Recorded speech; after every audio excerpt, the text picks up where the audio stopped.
Okay, so we will talk about antiplatelet drugs. Normally क्या होता है कि जब एंडोथेलियम सेल की इंजरी होती है तो एंडोथेलियम सेल रिलीज़ करती है von Willebrand factor. This is von Willebrand factor. और ये वॉन विलिब्रान फैक्टर जो होता है वो एक्सपोज्ड कोलेजन से जाके बाइंड करता है. What is this? These are the exposed collagen molecule.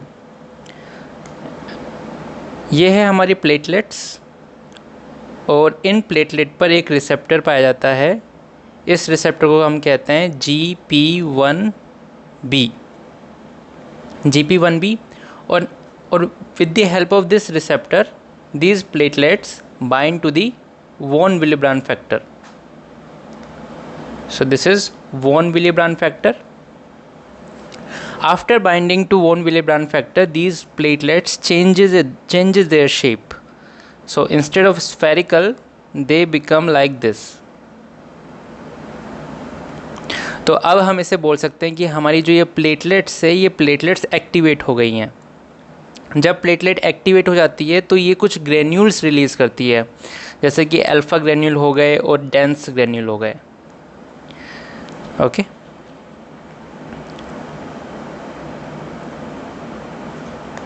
Alpha granule की बात करें अगर हम, अल्फ़ा ग्रेन्यूल के अंदर आते हैं von Willebrand factor and PDGF, that is platelet derived growth factor.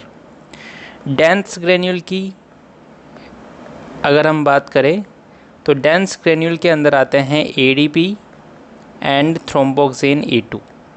So this is the normal physiology of how platelets get activated and how they aggregate. अब हम पढ़ते हैं ड्रग्स के बारे में. सबसे पहले ये प्लेटलेट है. प्लेटलेट के अंदर मौजूद फॉस्फोलिपिड जो होता है वो कन्वर्ट होता है एराकिडोनिक एसिड में. एराकिडोनिक एसिड, ये काम एक एंजाइम की मौजूदगी में होता है जिसे हम कहते हैं phospholipase A2. With the help of this enzyme, phospholipid is converted into arachidonic acid. अब एराकिडोनिक एसिड पर कौन सा एंजाइम काम करेगा उससे डिसाइड होगा कि हमारा नेक्स्ट प्रोडक्ट क्या होगा. अगर इस पर लॉक्स एंजाइम काम करता है तो एराकिडोनिक एसिड जो होगा वो कन्वर्ट होगा ल्यूकोट्राइन में. लेकिन अगर एराकिडोनिक एसिड पर कॉक्स एंजाइम काम करता है तो उस कंडीशन में एराकिडोनिक एसिड जो होगा वो कन्वर्ट होगा प्रोस्टाग्लैंडिन G2 के अंदर. ये प्रोस्टाग्लैंडिन G2 आगे जाके प्रोस्टाग्लैंडिन H2 में कन्वर्ट होता है और ये प्रोस्टाग्लैंडिन H2 आगे जाके थ्रोम्बोक्सिन E2 बनाता है. This thromboxane A2 it is a very important molecule, क्योंकि यही मॉलिक्यूल होता है जो कि एग्रीगेशन कराने में हेल्प करता है. मतलब एग्रीगेशन का मतलब हो गया 2, 4, 6, 8 प्लेटलेट्स जो हैं वो आपस में जुड़ जाना, इकट्ठा हो जाना, उसे कहते हैं हम एग्रीगेशन. और ये काम कौन करा रहा है? हमारा थ्रोम्बोक्सिन E2 कराता है. तो ये तो है नॉर्मल फिजियोलॉजी. अब हमारे पास एक ड्रग होती है, एक मेडिसिन होती है जिसे कहते हैं हम एस्पिरिन. इस एस्पिरिन का काम क्या होता है? ये एस्पिरिन इस कॉक्स एंजाइम को जाके इनहिबिट कर देती है. इनहिबिट कर दिया तो उससे क्या होगा? थ्रोम्बोक्सिन E2 नहीं बन पाता है. एस्पिरिन की बात करें तो एस्पिरिन का जो एक्शन होता है वो इसकी डोज पे डिपेंडेंट करता है. तो अगर आपको एस्पिरिन का एंटी प्लेटलेट इफ़ेक्ट चाहिए तो आपको एस्पिरिन का डोज देना पड़ता है 75 मिलीग्राम से 325 मिलीग्राम के बीच में. अगर आप एस्पिरिन का डोज इसके बीच में दोगे तो एस्पिरिन अपना एंटी प्लेटलेट इफ़ेक्ट शो करती है. ओके. आगे हम एक अनदर क्लास ऑफ ड्रग की बात करते हैं. जैसे कि ये प्लेटलेट है और इस प्लेटलेट पर ये एक रिसेप्टर मौजूद है, इसका नाम है P2Y12 रिसेप्टर. नॉर्मली क्या होता है कि जो ADP मॉलिक्यूल होता है ये बाइंड करता है किससे? P2Y12 रिसेप्टर से। जब ADP P2Y12 रिसेप्टर से जाके बाइंड करता है तो ये प्लेटलेट को एक्टिवेट करता है। तो हम पढ़ रहे हैं एंटी प्लेटलेट ड्रग्स, तो उस कंडीशन में हम क्या करना चाहेंगे, इस P2Y12 रिसेप्टर को हम किसी और से ब्लॉक करवा देंगे जिससे ADP P2Y12 रिसेप्टर के पास ना जा पाए। तो पहले हम ये काम करते थे इरिवर्सिबली, मतलब एक बार हमने अगर एक बार प्लेटलेट को इनहिबिट कर दिया तो वो प्लेटलेट अपनी लाइफ के अंदर दोबारा कभी एक्टिवेट नहीं हो पाती है। तो उसे कह रहे हैं हम irreversible agents that include ticlopidine, clopidogrel and prasugrel. इसमें भी हम टिक्लोपिडिन को आजकल यूज नहीं लेते हैं क्योंकि टिक्लोपिडिन कोज कराता है neutropenia, and because of this neutropenia it can cause severe infections. That's why ticlopidin is not used anymore. तो ये बात थी इरिवर्सिबल एजेंट्स की। इसके अलावा रिवर्सिबल एजेंट्स भी होते हैं। रिवर्सिबल एजेंट क्या होंगे, P2Y12 रिसेप्टर को रिवर्सिबली जाके इनहिबिट करेंगे। Reversible agents, so these include ticagrelor and cangrelor. Okay, कुछ बातें क्लोपिडोग्रेल के बारे में जो कि इम्पोर्टेंट है।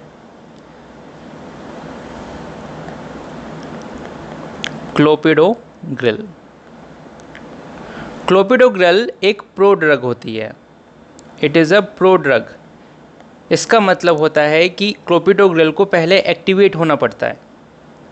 एक्टिवेट होने के लिए इसको जाना पड़ता है लिवर के अंदर, और लिवर के अंदर एक एंजाइम मौजूद होता है जिसे हम कहते हैं cytochrome P2C19, and with the help of this enzyme clopidogrel gate activated. Okay, अगर हम बात करें ड्रग इंटरेक्शन की तो क्लोपिडोग्रेल को हमें प्रोटॉन पंप इनहिबिटर्स के साथ नहीं देना चाहिए। Why? Because proton pump inhibitors block this enzyme cytochrome P2C19। अगर ये एंजाइम ब्लॉक हो जाता है तो क्लोपिडोग्रेल जो है वो एक्टिवेट नहीं हो पाएगा। इसीलिए क्लोपिडोग्रेल और प्रोटॉन पंप इनहिबिटर्स को हम साथ साथ नहीं देते हैं, क्योंकि proton pump inhibitors like omeprazole they inhibit the essential enzyme cytochrome P2C19 that is responsible for conversion of clopidogrel prodrug to activate form.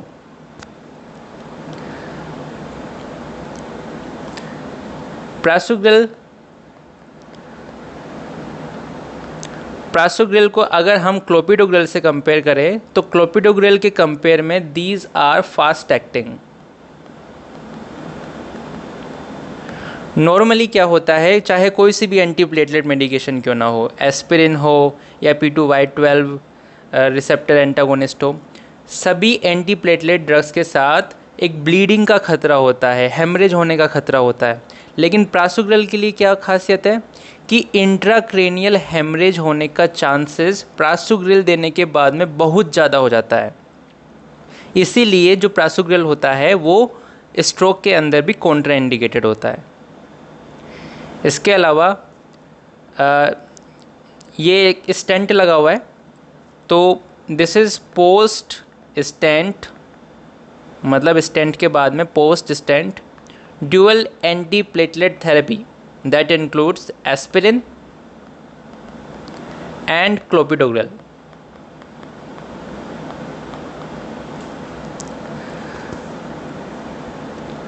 Next class of drug की हम बात करते हैं। नेक्स्ट, तो ये प्लेटलेट पे एक रिसेप्टर है, इस रिसेप्टर का नाम है प्रोटीएज एक्टिवेटेड रिसेप्टर 1। ओके, इसको हम शॉर्ट में PAR1 भी कहते हैं। इस रिसेप्टर से आके बाइंड करता है thrombin. This is a thrombin molecule that binds to the PAR1 receptor and then activate the platelet. So if we want to inhibit this pathway, we will use PAR1 antagonist so that the thrombin will not be able to bind PAR1 receptor. So we have PAR1 antagonists, and these include atopaxar and vorapaxar. All right, next, normally क्या होता है कि एक दो plate है और दो platelet आपस में एक टेप के माध्यम से जुड़ जाती है। जैसे कि ये एक प्लेटलेट है, इसमें एक रिसेप्टर होता है GP2B3A रिसेप्टर। उसी तरीके से ये एक अनदर प्लेटलेट है और इसके पास भी इसका रिसेप्टर होता है GP2B3A रिसेप्टर, और ये दोनों आपस में एक स्टिक को पकड़ लेते हैं। एक स्टिक है जिसको इन दोनों लोगों ने पकड़ लिया है, तो अब ये भी आपस में एग्रीगेट हो जाएंगी। तो ये जो स्टिक है इनके बीच में, इस स्टिक को हम नाम देते हैं फाइब्रिनोजन। तो इस मैकेनिज्म से ये जो प्लेटलेट्स है वो आपस में एग्रीगेट होती है। तो अब हम क्या करेंगे, हम GP2B3A रिसेप्टर को इनहिबिट करेंगे। उसके लिए हमारे पास कौन कौन सी ड्रग्स है, हम इन रिसेप्टर्स को इनहिबिट करने जा रहे हैं। वी हैव मेडिकेशंस लाइक एब्सिक्सिमैब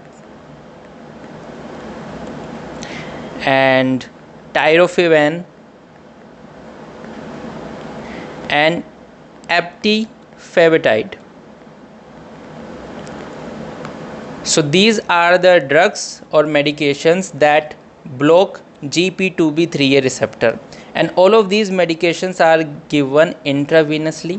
और अभी तक हमने जितनी भी मेडिकेशंस पढ़ी, चाहे एस्पिरिन पढ़ी हो या P2Y12 रिसेप्टर एंटागोनिस्ट या PAR1 एंटागोनिस्ट, उनमें सबसे स्ट्रोंगेस्ट अगर हम एंटी प्लेटलेट ड्रग की बात करें तो these are the strongest GP2B3A receptor blockers.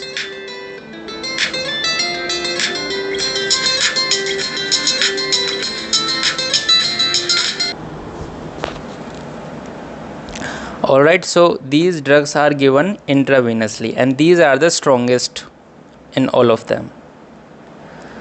Last हम बात करते हैं, नॉर्मली क्या होता है, साइक्लिक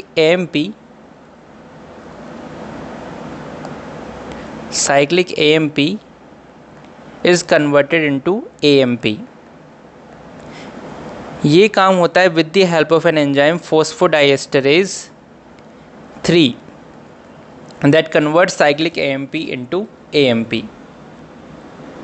ओके, तो हमारी जो ड्रग है वो है सिलोस्टाजोल एंड डाइपाइरिडामोल, और इनका काम क्या होता है, these medication block this phosphodiesterase 3 enzyme. तो जब ये एंजाइम इस तरीके से इनहिबिट होता है तो साइक्लिक AMP में कन्वर्ट नहीं हो पाता है। इससे साइक्लिक AMP की कंसंट्रेशन बढ़ती है and it prevent platelets from getting activated. So this is about the cilostazol and dipyridamole. इसके अलावा one more thing that you need to remember that L-arginine and oxygen with the help of an enzyme nitric oxide synthase makes nitric oxide. This nitric oxide activate an enzyme called guanyl cyclase that convert GTP into cyclic GMP. Now this cyclic GMP causes vasodilation.